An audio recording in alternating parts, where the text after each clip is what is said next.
Karen Olson has the answer to this question. Can one small act of kindness become a promise that changes lives across the country? Today's guest, Karen Olson, is the founder and CEO emeritus of Family Promise, a national nonprofit that helps families with children prevent and overcome homelessness. Karen's journey began when she stopped to offer a sandwich to a woman experiencing homelessness. That one decision helped to spark a national movement that has engaged volunteers across the country and served more than 1 million family members. But Karen's journey did not end there. Years later, a horrific cryotherapy accident caused her to have a spinal cord injury that left her unable to walk and move independently. Yet Karen continues to serve, create, and share her remarkable journey through podcasts like this and her book, Meant for More, Following Your Heart and Finding Your Purpose, which you can find on Amazon and at KarenOlsonAuthor.com. This powerful conversation is about the promise created through kindness, the purpose found through serving others, and the strength to continue making an impact when life changes in truly unimaginable ways. Before we begin, I want to invite you to purchase my book, Today is the Day, Live It, From the Edge of Comfort to the Center of Impact. It's available online, Barnes & Noble, Target, Walmart, Amazon. And my platform, Connection is the Work, helps leaders and organizations turn intentional human connection into measurable organizational outcomes. It truly is changing the way organizations do business. To hire me and learn more as a keynote speaker, workshop facilitator, leadership and connection strategist, or organizational consultant, visit todayisthedayliveit.com or email Jodi, J-O-D-I, at todayisthedayliveit.com. Also, if you're thinking about making a career transition, I would love to have a conversation with you, as I know firsthand what that's like, and it is important to have someone in your corner as you are navigating that process. Now, here is my conversation with the extraordinary Karen Olson. Hello, everyone, and welcome to another episode of the Today's the Day Changemakers Podcast. I am your host, Jodi Hope Grinwald, and as I say every single episode, hello, everyone, and welcome to another episode of the Today's the Day Changemakers Podcast. I am your host, Jodi Hope Grinwald, and as I say every single week, I interview the changemakers, the inspirers, and those disrupting the status quo in the best way possible. And I am honored and thrilled to have Karen Olson with me here today. Hi, Karen. Hi, Jodi. So great to meet you and see you. And I'm going to read a little of your bio, and then we're going to get into a conversation, okay? So Karen is the founder and CEO emeritus of Family Promise, dedicated her life to transforming the futures of homeless and low-income families. Her journey began in the mid-1980s when she first committed herself to the noble cause of advocacy for the disenfranchised and homeless. Garnering the power of human connection, my favorite word, and community, Karen has since rallied more than 1 million volunteers nationwide, fostering an extensive network of support for the vulnerable. Before her remarkable transition into the realm of social advocacy, Karen demonstrated her leadership prowess as manager at Warner-Lambert. We're going to get into so much of this, but before we do, Karen, I just want to tell you, my whole platform is Connection is the Work. And my dad always said he practiced the religion of kindness when people asked him what his religion was. So when we started talking, I felt very connected to all of your work. So I want to get started, though, before everything happens. Where did you grow up, Karen? I grew up in Darien, Connecticut. Wow. And when did you move from Darien, and where did you head to? Darien to Cincinnati when I got married, because my husband had a job with Procter & Gamble. And then I moved to Summit, New Jersey when I took a job with the Warner-Lambert company. When you were a child, were you a very outgoing or shy child? No, I was actually very shy, but I was full of fun. And I like to take risks. Was a bit of a tomboy. I enjoyed skating and swimming. We were right on Long Island Sound. So you were a quieter child with a little bit of spirit and spunk. What did you want to be when you grew up? I wanted to, well, I didn't, well, before my mother died, I wanted to be like Sonia Henney or Esther Williams. I love skating and swimming. Um, but after she died, I wanted to become a nurse because of the pain I suffered through her death. I knew what hurt was, and I didn't want anyone else to hurt. But that didn't happen, did it? Because I know I read in your book, and I want everybody to see it. I'm going to hold it up for those listening via the YouTube channel. Meant for More: Following Your Heart and Finding Your Purpose by Karen Olson. I'm being honest, I'm in the midst of reading this incredible book, and I really push all of you who are listening to do the same. It's truly an incredible story. Karen has lived an incredible life. But that wasn't something that was in your future, was it? There was a little bit of hesitation from family regarding the nursing piece, it seemed. Yes, well, after my mother's death, my father remarried, and my stepmother said to me, I was a nurse. You'll never be a nurse. You never have what it takes to be a good nurse. So I had planned to go to St. Luke's school for nursing, but she persuaded my father not to send me to nursing school. And so instead, I studied business administration and took a different path. If you could do it all again, would you have still taken that different path?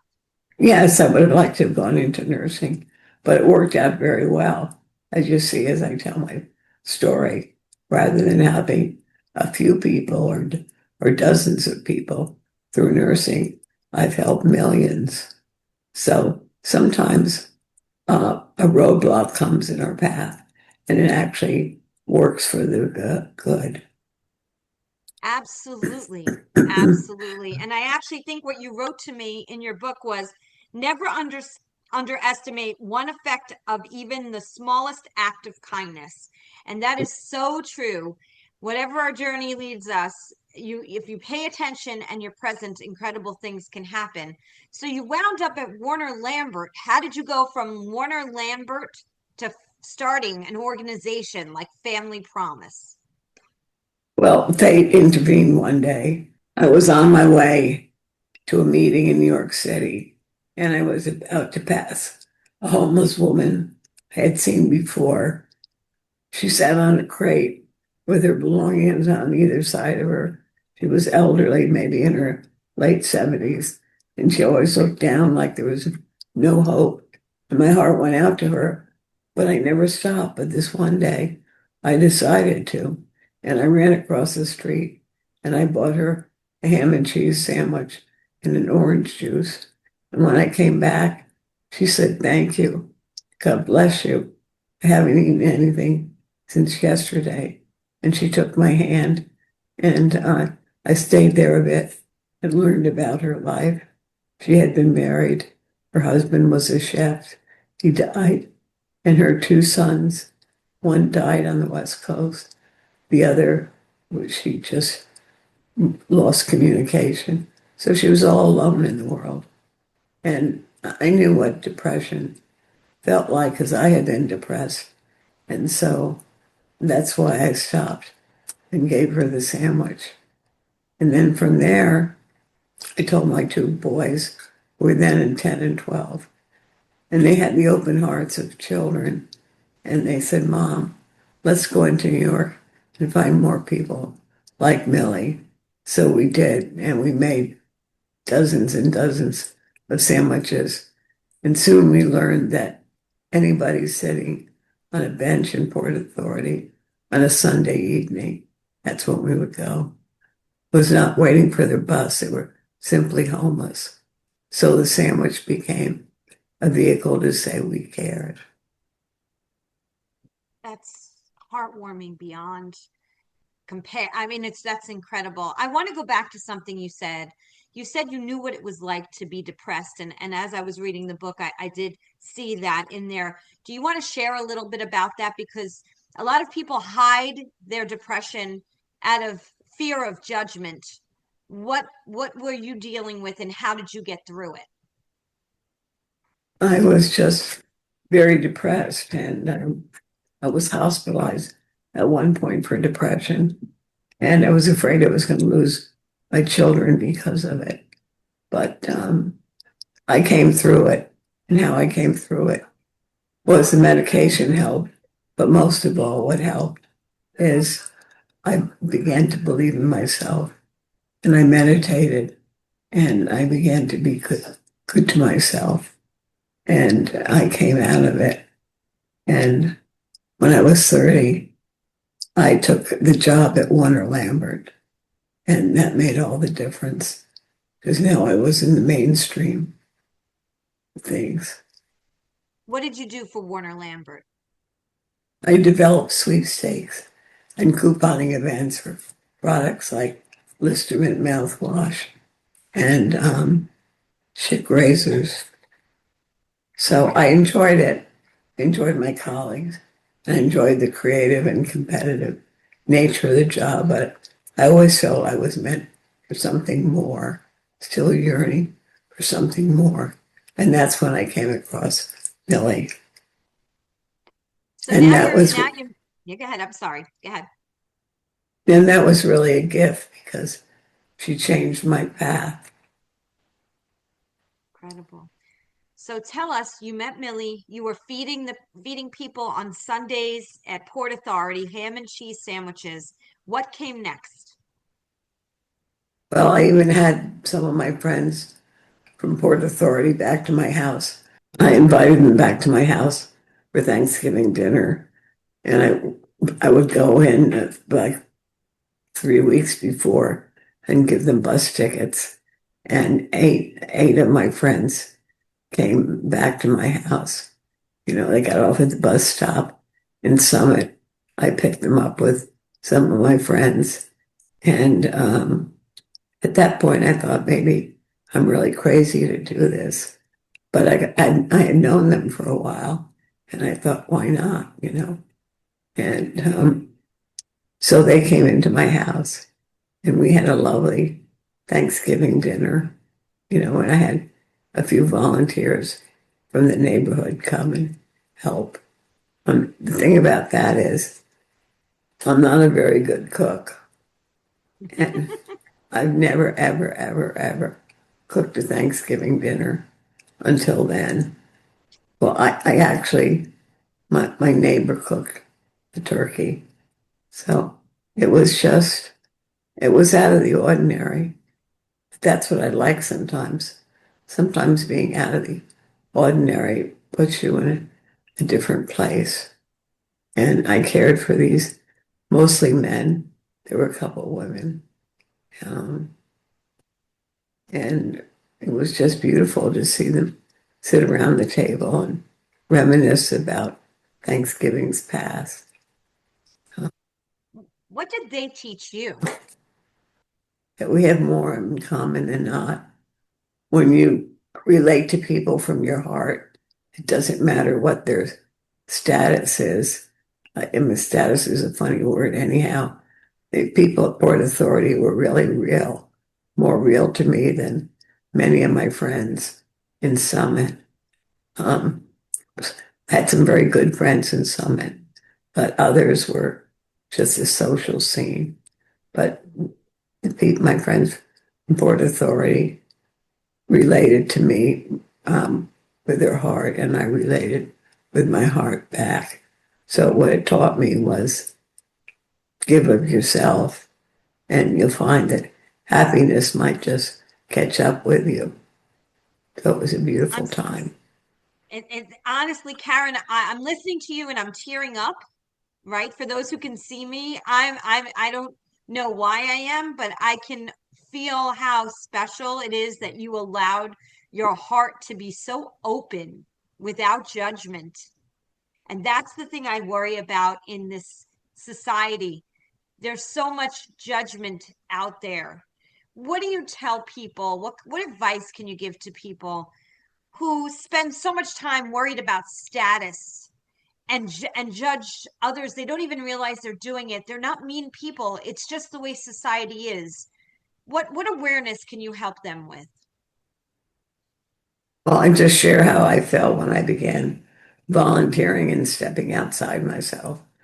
And, I hope that they would find happiness when they reached out to someone. It doesn't take a lot, it might mean opening the door for someone or picking up the newspapers on your friend's porch because they're away. Uh, it can be little acts of kindness. You can leave a generous tip at at the place where you're having lunch. It just to just be aware and try to be sensitive to other people's needs, and you'll find a million ways you can help. Absolutely. And it really is about being present instead of being caught up in cruise control, a way of life where we're just kind of going and working and not feeling the impact of everything that comes in our path. In a world where trust drives decisions and relationships matter more than transactions, disconnection is something businesses simply cannot afford. I'm Jodi Hope Grinwald, a leadership and connection strategist, and my work is different because I don't offer just a single framework or surface level fix. I bring an entire ecosystem built on connection with me. I work across leadership, career transition teams, and client relationships, helping organizations rebuild trust where it may be strained and design their work so disconnection doesn't happen in the first place. Because when one link is off, it affects everything, and sustainable growth depends on keeping those connections strong. To learn more or inquire about me speaking at any of your events, reach out to me at Jodi, Jodi, at todayisthedayliveit.com. So tell me, Millie, ham sandwiches, people are at your house. Let's go to what you did to create such an incredible organization that's now pretty much nationwide. Yeah, well, I was aware of people in New York who were homeless, and I helped them, but I was unaware of families because you don't see families. Families are hidden.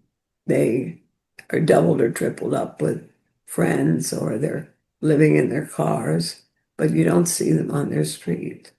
But when I began volunteering in Elizabeth, New Jersey, I met families who couldn't find shelter. Some found shelter, but then when they came out of shelter, they were alone. So I was meeting moms and dads with kids, and I thought, wow, does the religious community know that there are families who are homeless? So I thought the first step had to be awareness. So I planned a conference on family homelessness, and I invited the religious community, and I had a formerly homeless woman speak who was very articulate. She had a son who was 7, and she gave birth to a baby prematurely because she was staying at this Salvation Army shelter, and she had to walk every day until 6 o'clock when she could come into the shelter. And so she gave birth prematurely, and the baby died. And so we heard her story at the conference, and we thought, and she said, her name was Wendy, and she said, if somebody would have helped me, maybe I wouldn't have become homeless, because she was made to walk every day. And so when we heard her story, that mobilized a lot of people. And so from that conference, we met and we said, what are we going to do about finding shelter? And we couldn't find a building that was where we could provide shelter. And not any one religious congregation could provide shelter. So we improvised, and we created something we called the Interfaith Hospitality Network, where churches and synagogues could shelter at a weekly rotational basis. And so that meant Central Presbyterian church in my town could shelter families in their buildings for a week at a time on rotation with each other, about once a quarter. So that became very doable. And the result of that was that there was a lot of camaraderie and healing through the interaction of volunteers and guests. You know, the volunteers, some of them help them write resumes or do a housing search or a job search. Some even employed families in their own companies. So it was an outpouring of generosity. Why? Just because we provided the opportunity for people to make a difference, and they went above and beyond. Wow. So was all new to you. You weren't doing this. This whole thing from going from Warner-Lambert to this. I really believe when your why is greater than the how, incredible things happen. Were you just on a mission and things just were falling in your lap? Did you do research? Well, because some people may be listening going, I wouldn't even know how to begin doing what Karen did. Well, we just had a problem solve. You know, when we couldn't find a building, we came up with this idea of rotating, and families came in contact with many volunteers, and there's a healing factor through that. And some volunteers even brought their own children to volunteer, and guest children and volunteer children would play together.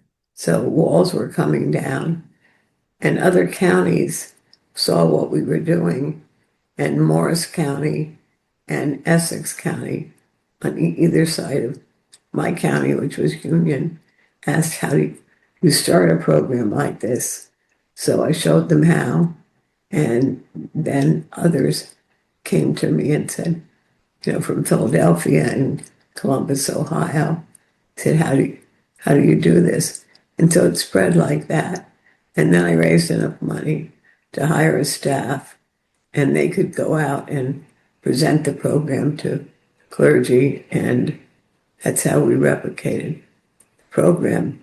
Today we served over 1 million men, women, and children, and we have affiliates in 43.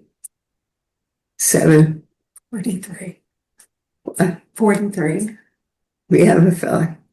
Today we have affiliates in 43 states.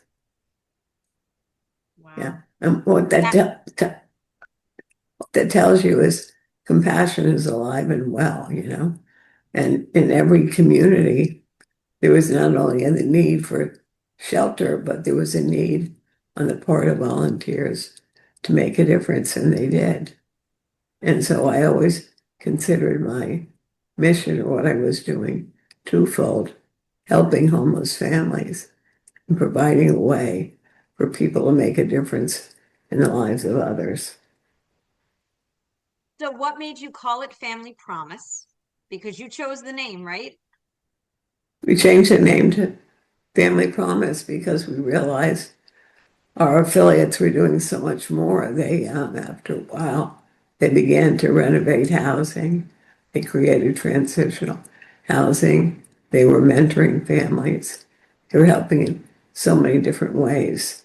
So rather than call it just the Interfaith Hospitality Network, we changed it to Family Promise, meaning our promise to families. So they're each individually run, right? Is that correct? Yes, these affiliates were each individually run. They had their separate 501c3, which is a nonprofit designation. So we just gave them the tools to create the program, and they went above and beyond. Our affiliate in Salt Lake City, our affiliate in Phoenix, Arizona, has a pet program where they allow pets into the program, because when family becomes homeless, they oftentimes have to leave their pet behind because shelters won't take them in. But in Phoenix, they developed a program called PetSmart, and they allowed people to come in with their animals, and there was a kennel outside that kept the animals, and people could then go out and take their dog for a walk or whatever. So yeah, a lot of innovations came out of the core program. That's just amazing. Do you, if people want to look that Family Promise up, do you know the website to share? The website for Family Promise is www.familypromise.org. Now, something happened, Karen, right? Because people will be able to listen and hear this, and you write in the book that you had something happen after you had everything up and running, and you were in Miami, right? And you were kind of by the pool, and you were having a great day until the day turned a little bit different. Can you share with everybody what happened? Yeah. Well, after I retired, I wanted to spend time traveling, more time with my family, and more time in Miami, where I had a small condo. And that particular day, February 2nd, 2016, I was lying by the pool waiting for my time to have my cryotherapy. And when I went there, cryotherapy, by the way, is extremely cold temperatures, and you're in a chamber. So on February 2nd, 2016, I was relaxing by the pool, waiting for my cryotherapy appointment. And when I got there, the woman at the desk said, "You'll have a new attendant. She's been with us only 4 weeks, but she's been well trained." And I thought, well, that's okay because I've done this so many times. And so she put me in the chamber. You go in this very cold chamber. And I was particularly cold. And I said,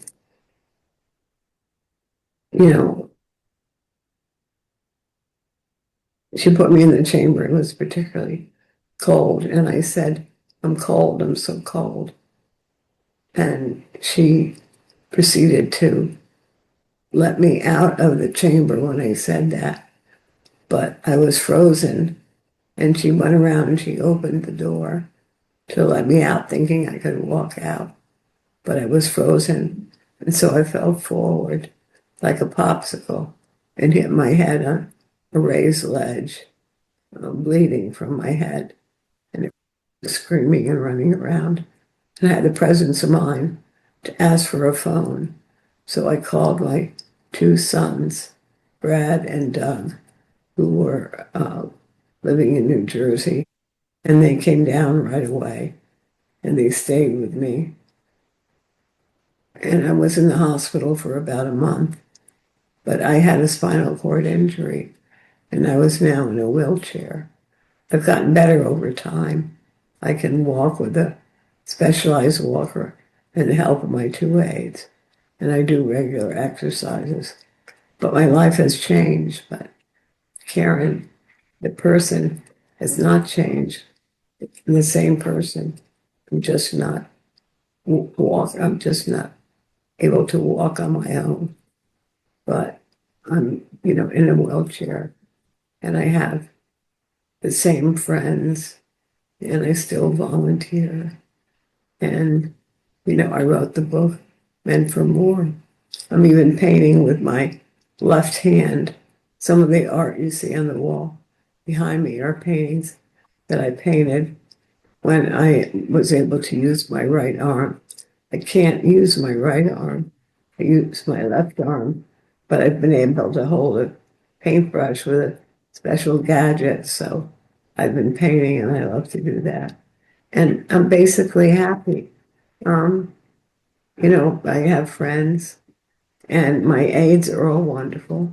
They're like an extended family to me. And my assistant, Jen, is my helper. And she makes life so normal.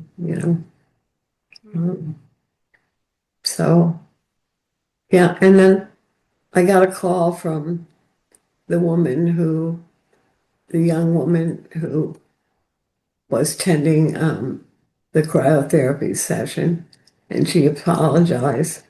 And she said she hasn't been able to sleep or eat. She was so depressed. And I said, well, it's not your fault. You were just not well trained, and it's not your fault. And I'm fine. I'm going about everything I need to do. Wow. Just wow. It's, you know, it's, there are so many people out there right now that could learn so much from you and will from what you're sharing. But what advice do you have for the person right now that may not have that inner spirit that you have? You have this incredible inner spirit, this resiliency, and this heart.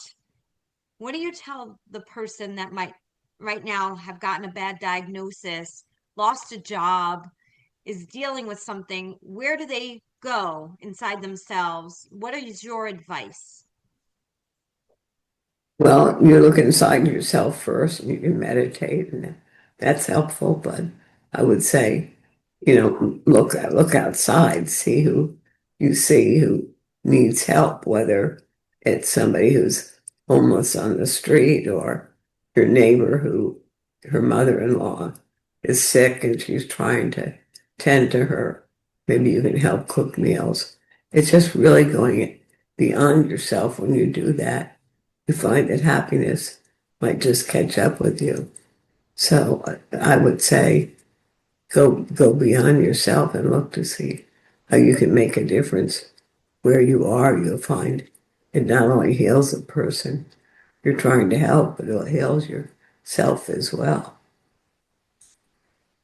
Gives your spirit a little bit of rejuvenation knowing you're helping to make a difference. And that is such a true thing. There is so much when you give of kindness, and a kindness, what you get back is just fulfillment for so many of us. I'm in the same boat as you. Nonprofits my world too, and I love working with so many different nonprofits. I started a not-for-profit like you did, and I there's no greater joy than seeing the benefits of trying to just help people in any way possible. When it comes to Family Promise, is there anything that you think you would have done differently that now that you're looking back? I don't think so because the core program involves so many people and so many volunteers to get involved, and that made all the difference. Now, having said that, Family Promise has grown, and they've added programs, as I mentioned. So it's not just the rotational program, but some have a stationary shelter, or they have daycare, or they have health care. They have so many things that they've created once they've met homeless families. It sparked an idea of what they wanted to do. Like a very busy pediatrician in Atlanta, Georgia, started a daycare program for kids so that they would have something to do during the day and while their mothers went to work.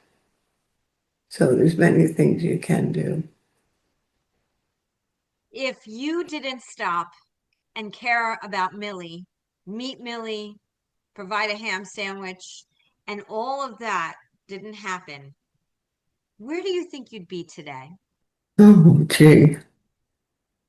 I would hope that would be reaching out in my own way, that I would find another avenue, and sooner or later I would realize I'm not satisfied just by working for Warner-Lambert, that I needed to do more, and I would find that avenue. I believe I would. I believe you would too. And the interesting part is we don't realize how just one decision, and that's in my book too, how one decision, and I know it's in yours, can change the entire course of your life and be so fulfilling at the same time. Right. Yeah. I mean, I never felt like I worked a day in my life. It was just a joy helping people and building these affiliates, and I never looked down. I just kept going, and it was a joy. It still is a joy today.